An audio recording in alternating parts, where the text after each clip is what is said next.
Salut à tous et bienvenue dans One Shot pour la suite de cette série d'interviews du Losange Expo 2023. Je suis rejoint par la team de So Good et ECG, Benjamin et Jean-Baptiste.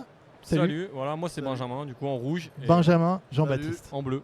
En bleu. Team rouge, team bleu. C'est ça. C'était volontaire Oui. les deux couleurs. Ouais. Ah, le choix des couleurs, non, mais de scindé, c'est oui. Ah voilà. On attend la cérémonie des flambeaux pour voir qui va être éliminé. Mais... C'est ça. Il y a les deux teams. Bon, alors vous avez tous les deux, vous êtes tous les deux venus pour parler de ces deux marques qui sont sous le même truc. On va parler un petit peu de la genèse de ECG, So Good et tout ça. On va commencer par l'historique déjà. Ça a commencé quand cette aventure? Alors en 2014, République Technologie, propriétaire des marques plus connues, OCB, Jog Zigzag, décide de se lancer sur le vapotage, conscient que c'est un marché émergent et qu'il fallait, en tant qu'acteur numéro 1 d'un réseau buraliste, être présent avec cette gamme. Donc on a créé la marque ECG et on a d'entrée misé sur le réseau des buralistes, puisqu'on a signé à ce même Losange Expo il y a 9 ans une exclusivité de distribution dans le réseau du buraliste, c'est-à-dire qu'on s'interdit de vendre en dehors du réseau buraliste. Voilà. D'accord. Donc on est parti de zéro pour arriver aujourd'hui à peu près à 12 000 buralistes qui distribuent notre marque, et je pense que nous sommes leaders sur le réseau buraliste en volume. Ouais, Avec la marque vous êtes ECG, la l'avant, première après. marque de e-liquide historique des buralistes. Quoi. Voilà, c'est ça. Alors bien sûr, la gamme a évolué puisqu'on a démarré avec je crois 12 parfums au début. Et maintenant, on a 3 gammes, une gamme classique, une gamme de parfums mixtes et une gamme givrée, puisque la tendance est au givré. Et donc, au Losange, on vient de sortir 2 nouveautés dans les givrés, le Tropical Framboise et le Fruit du Serpent. Et on se lance aussi sur le 50 ml, parce que nous sommes conscients que en réseau Vapshop, le 50 ml est un format qui marche très bien. Les buralistes, pour l'instant, ne connaissaient pas ce format. Alors, on vient de sortir ces courtes 5 parfums goût puff, puisqu'il faut être dans la tendance du moment, pour adresser ce nouveau format au réseau buraliste. Ça démarre gentiment, parce que les buralistes ne sont pas encore enclins, n'ont pas encore compris qu'on pouvait vendre les 2 formats en même temps. Voilà. Ouais. Mais c'est le lancement du Losange, c'est essentiellement cette nouvelle gamme de 50 ml goût puff. D'accord, ça roule. Et pour So Good, donc pour So Good, c'est une marque qui existe depuis 2013, il me semble bien, qui a été rachetée par République Technologie. Ça a fait 3 ans, il me semble, si je ne me trompe pas. Alors moi, j'ai été embauché en 2015, donc pour ECG. Là-bas, moi, j'étais commercial chez ECG. Ouais. Avant ça, j'étais buraliste, donc c'est plutôt pas mal pour connaître le marché. Et du coup, je suis passé de Lille à Perpignan au siège. Je me suis vraiment intéressé à la vape, ce qui m'a fait progresser. Et en fait, maintenant, je travaille du coup pour les 2 marques. C'est-à-dire que je suis responsable commercial pour ECG, donc je m'occupe de toute la distribution, la force de vente. Et je m'occupe du développement produit avec 2 de mes collègues au bureau sur ECG en fait. Ok. Donc, voilà. Donc je fais le développement produit chez So Good et chez ECG, et je m'occupe de la responsabilité commerciale de chez So Good. Ok, ça roule. Donc déjà, t'es un homme occupé. Je suis un homme occupé, c'est ça. Donc So Good, pareil, nous, donc le 50 ml, c'est un peu plus vieux que CG, mais en fait, depuis que j'ai récupéré la direction commerciale en janvier 2022, parce que moi, en fait, So Good, pour moi, c'est assez récent, ça fait 1 an et demi. Ouais. En fait, on a tout refait parce que c'est une marque qui était très connue des buralistes, qui est une des plus anciennes marques, 2013. Mais en fait, elle avait pris un petit coup de vieux, donc on a tout remodernisé, on a rationalisé les gammes. On a refait tous les arômes, on continue à les refaire et on fait des séries limitées. On est plutôt très fort dans le 50 ml. Et du coup, nos séries limitées qu'on montre aux Losanges cette fois-ci, c'est sur le thème du Brésil. En fait, on a pris un parti, on a un emblème qui est le pandarou. Ouais. On peut voir sur ma casquette. Pourquoi ? Parce qu'en fait, So Good, c'est fabriqué sur Angoulême. En fait, on a commencé à faire des séries limitées, et la dernière série limitée qui était, en fait, c'est comme un peu la mode, automne, hiver, printemps, été. Donc la série limitée de printemps-été, donc dernier, c'était sur le thème du Japon. Et en fait, on s'est dit, vu qu'on est à Angoulême, on va aller voir un dessinateur de bande dessinée, on va lui demander de nous dessiner ce que lui évoque le Japon. Donc effectivement, il nous a dessiné ce pandarou habillé en samouraï qui ressemble étrangement à Rocket dans Marvel. Dans Marvel, ouais. Et en fait, il s'avère que ce dessinateur travaille pour Star Wars et pour Marvel. Du coup, il nous a dessiné ce pandarou, et on a décidé, comme ça a fonctionné en fait avec les produits dérivés, et qu'on nous a beaucoup parlé. On a décidé de garder ce panda roux et de le faire voyager de pays en pays. Donc on passe du Japon cet hiver au Brésil, on va aller au carnaval de Rio. Voilà. D'où le maillot de foot de l'équipe de Brésil du panda sur ta casquette. Exactement, un peu en mode capoeira. Ça allait passer de samouraï à capoeiriste. Ouais, mais alors un maillot de capoeira, c'est chaud à dessiner, quoi. C'est chaud. Et là, pour même évoquer le la pantalon, capoeira comme ça, c'est complexe. C'est ça. Donc voilà. Et donc du coup, série limitée avec des parfums Brésil, citron corosol. Alors quand tu dis limité, c'est genre vous produisez les liquides et une fois que la saison est finie, en fait, elle c'est va fini. durer de. En fait, pour nous, c'est un peu un laboratoire aromatique. En fait, la capsule va durer de maintenant, donc de octobre à mars. Ensuite, on l'arrête. On passe en nouvelle série limitée printemps-été. Et en fait, les produits qui ont vraiment très bien fonctionné et qu'on nous redemande, on les intègre en fait au catalogue permanent en fait. Donc ça nous permet de faire des tests d'arômes et c'est les consommateurs qui nous disent ouais non mais ça on veut le garder. Donc sur les 5 en général, il y en a 2 qui rejoignent la gamme classique. On en enlève 2 de notre gamme permanente, on en rajoute 2 nouveaux. Ça nous permet de changer tout le temps les gammes. Ouais, donc tu enlèves les 2 du bas, tu remplaces par les 2 demandés, c'est etc. ça, tout à fait. Donc tu as quand même une gamme permanente chez So Good et des saisonnalités. On a une gamme permanente de 35 parfums en 10 ml en fait.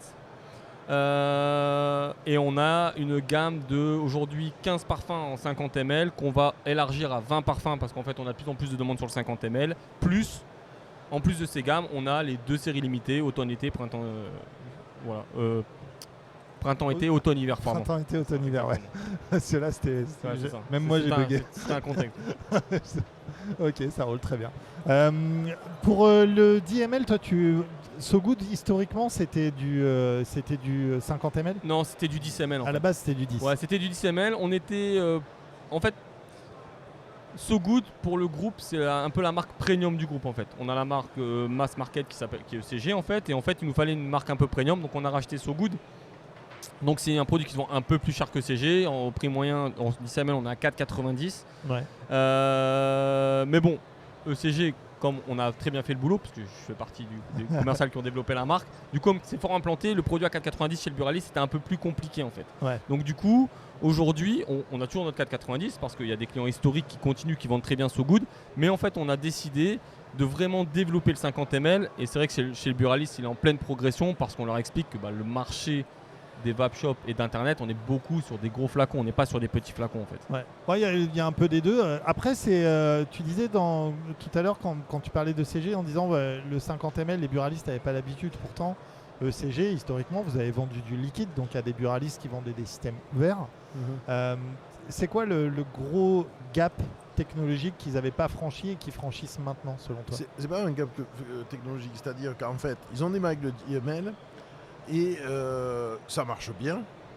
Et ils ne voient pas pourquoi ils s'embêteraient à rentrer un nouveau format dans une catégorie de produits qui se vend bien.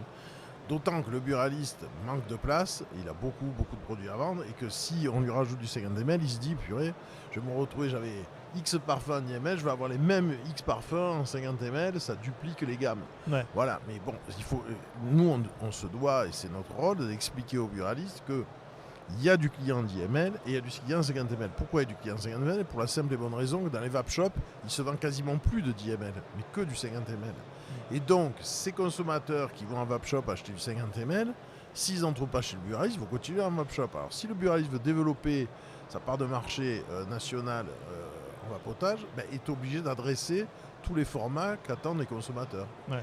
Et en plus, c'est la synergie de groupe, c'est que ECG avait une expérience forte sur le 10 ml, mais pas sur les 50 ml, et on s'est appuyé sur l'expérience de So Good pour créer notre gamme 50 ml ECG. Vous voyez un regain de popularité de la vape, pas un regain, mais une augmentation de l'intérêt de l'appétence pour la vape récemment chez les buralistes, ou c'est quelque chose qui a toujours été là selon vous? Non. Au début, ça a été très très dur pour leur faire acheter du vapotage. Il y en a qui ne croyaient pas, il y a des buralistes qui croyaient que c'était un effet de mode. Et en fait, au fil des années, parce que là, ça fait 10 ans maintenant que c'est sur le marché, le vapotage, ils se rendent compte que vraiment, il faut faire. Alors maintenant, on n'en est plus à les convaincre que le vapotage, il faut le faire ou pas le faire. Il faut le faire, ils en sont tous conscients maintenant. Maintenant, ce qu'il faut les amener, c'est à faire d'autres formats, de nouveaux parfums, élargir la gamme. Et pourquoi pas avoir 2 marques, c'est ce qu'on essaye de faire dans le groupe. Et un peu plus spécialisé en vape aussi. C'est ça. Exactement. Et Après, bon, nous, on en commercialise très peu, mais il faut aussi qu'ils se lancent aussi dans tout ce qui est device, cigarettes électroniques, parce que ça va avec. Parce que s'ils ne se lancent pas aussi dans les cigarettes électroniques, ben, le consommateur il va retourner en vape shop et puis il peut prendre ses liquides ailleurs aussi. Ouais. Donc il faut qu'ils aient le package complet, quoi. Ouais. Et du coup, il faut qu'ils changent un petit peu de métier aussi et qu'ils se spécialisent sur quelque chose qui n'est pas forcément. Qui se forment et qui se spécialisent, oui, vraiment. Et Ils en ont besoin. alors, je parlais avec Johan en intro de ces vidéos. Johan Bénard, qui est responsable tout à fait, ouais. de formation buraliste. Lui, il voit vraiment un regain de l'intérêt pour ça et surtout une grosse envie des buralistes d'apprendre ce métier-là, quoi. Mais qui est quand même très différent de ce qu'ils faisaient avant, quoi. C'est dur de leur en vouloir aussi, quoi. Le métier de buraliste, un métier qui n'a fait qu'évoluer au fil des années, et on peut même remonter très loin. Moi, quand j'ai commencé dans ce métier, les buralistes vendaient de la crème à raser, des peignes et des coupe-ongles. Après, ils ont vendu des cassettes VHS. Après, ils ont vendu des DVD. Puis, ils se sont mis à la téléphonie. Donc, en fait, c'est un réseau qui continuellement à surfer sur les tendances, sur les modes, sur les habitudes de consommation. Puisque c'est quand même le premier réseau de France. Hein. C'est quand même dans les bureaux de tabac que rentrent le plus de Français par jour. Ouais. Et donc, il faut qu'ils s'adaptent. Ils se sont toujours adaptés. Ils continuent à s'adapter. Aujourd'hui, c'est le vapotage. Et peut-être en 20 ans, ce sera autre chose. Ouais. Mais ils sont obligés de prendre le train quand il passe. Ouais. Ceux qui ne prennent pas le train quand il passe, ça ne marche pas. Et le vapotage, c'est devenu vraiment un poids lourd du buraliste. Vous pensez que la puff a eu quelque chose à voir avec ça? Non, pour le vapotage pur, je ne suis pas convaincu. Souvent, on oppose les deux formats. Je ne suis pas convaincu. C'est pas les mêmes consommateurs de toute façon. Non, mais que ça ait réveillé cet intérêt chez eux. Non, en fait, Non. la puff, le problème c'est que ça a presque été pas à l'encontre, mais en fait le buraliste avec la puff c'est la facilité. Donc en fait justement, au lieu de vendre les deux en même temps, des fois on avait des remarques, on disait non mais je fais beaucoup de puff, le liquide c'est fini. Alors que c'était pas vrai en fait. Les deux fonctionnent très bien. Mais c'est la facilité. Et en fait, le problème du buraliste, c'est qu'il n'a pas forcément tout le temps, parce qu'il y a tellement d'autres choses à faire, de bien expliquer, de bien prendre en main le consommateur, de l'accompagner. Et c'est ça qui est compliqué en fait. Ouais. Parce qu'ils n'ont pas le temps. Ils ont entre la presse, les commandes tabac, ils ont. Puis ils ont 600 clients par jour. Donc exactement. Donc en fait, on ne peut pas prendre le temps. Et c'est ça qui est dommage. Parce qu'en fait, ça rapporte. Aujourd'hui, les buralistes, ça ne leur rapporte pas assez pour qu'ils mettent vraiment une personne à temps plein là-dessus, mais si on met pas cette personne à temps plein là-dessus, on peut pas développer. Enfin, c'est le serpent qui se mange la queue en fait. Jamais à terme. Ouais. En fait, c'est le serpent qui se mange la queue. Il y a quand même maintenant des gros bureaux de tabac. Oui, bien sûr. Un monsieur ou une madame vapotage en magasin. Il y en a qui l'ont compris. Ouais. Mais il faut avoir le potentiel. C'est sûr que le petit tabac de village, il ne peut pas se permettre d'avoir une personne pour le vapotage. Ouais. Mais il y a des belles civettes, des beaux tabacs. Il y a surtout des tabacs aussi qui ont fait vraiment un coin vrai vape shop en fait. C'est-à-dire il y a le tabac d'un côté et le vape shop de l'autre côté et les deux cohabitent. Il faut un shop in shop. Ouais. On en a eu un là, tout à l'heure, Frédéric, qui est là dans la vape depuis 12 ans maintenant et qui même a de plus en plus de vape et de moins en moins de tabac dans son bureau de tabac. Et lui, il en est très satisfait. Il voit même de meilleures marges et une progression de son chiffre d'affaires. Le marché est colossal de toute façon. Le marché de la vape est colossal. Il y a juste un truc que je voulais préciser. Nous, en fait, So Good, au contraire de ECG, nous, on s'interdit pas d'aller en vape shop. En fait, on peut se permettre d'y aller. On a d'ailleurs des vape shops qui travaillent avec nous parce qu'en fait, on a fait un gros travail et que du coup, on devient un produit assez qualitatif. Et en fait, c'est pour ça qu'on apporte, comme on a l'expérience, comme disait Jean-Baptiste, sur le 50 ml, en fait, on va essayer d'apporter par ECG, par la marque ECG, la même qualité. Parce que souvent, en fait, on nous associe à liquide des buralistes, ce qui est totalement. Ok, on travaille avec les buralistes, mais on n'a pas du liquide de buraliste, ça n'existe pas. Non, tout le monde travaille avec les buralistes. Voilà, on a un vrai liquide, et ce qu'il faut savoir, c'est que les aromaticiens avec qui on travaille, c'est des aromaticiens qui ont leur marque de liquide en fait, et du coup, on a des arômes qu'on pourrait mettre n'importe où. Vous pensez que c'est encore un stigma ça de travailler avec les buralistes en 2023 ? On l'entend encore. Je pense que le gars qui n'a jamais fumé et qui vapote, pour l'instant, il n'est pas encore prêt à rentrer dans un bureau de tabac pour acheter du vapotage. Il va en vape shop.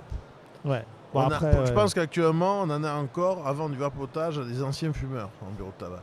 Mais ce qu'on aimerait, c'est vraiment que le pur vapoteur qui n'a jamais fumé se dise un jour, maintenant, je peux trouver une offre qui tient la route dans mon bureau de tabac. Après, ouais, Ça, des c'est purs vapoteurs qui l'étape, n'ont ça, jamais c'est fumé. l'étape qui va venir. Ouais. Il y a des purs vapoteurs qui n'ont jamais fumé, il n'y en a pas encore beaucoup. Ah, C'est il y a la des nouvelle jeunes. génération, mais c'est encore un peu marginal, je pense, ce segment-là. Bah, de toute façon, le concept, c'est vraiment le sevrage tabagique en fait. C'est pas l'entrée. Enfin, on ne peut pas vapoter L'entrée dans la nicotine. pour le plaisir de vapoter. Écoute, ce sera ça quand il n'y aura plus de cigarettes, déjà. Ouais. Quand on vendra plus une seule clope, on aura cette discussion. Pour l'instant, Il n'y aura plus de Losange Expo. c'est ça. Ouais. Il y aura Vape Non, Expo. ce sera le Zange Expo avec de la vape et des couteaux suisses, ça très bien. Moi, je serais content. C'est ça, exactement. On pourra parler de vape, ce sera cool. Bon, en tout cas, merci à tous les deux d'être venus nous présenter vos nouveautés. Merci à vous. Merci. Je vais vous souhaiter un très bon salon. Merci beaucoup. Bah, merci. Et nous, on se retrouve sur la chaîne pour d'autres vidéos. À bientôt. Au Ciao, revoir. ciao. Au revoir.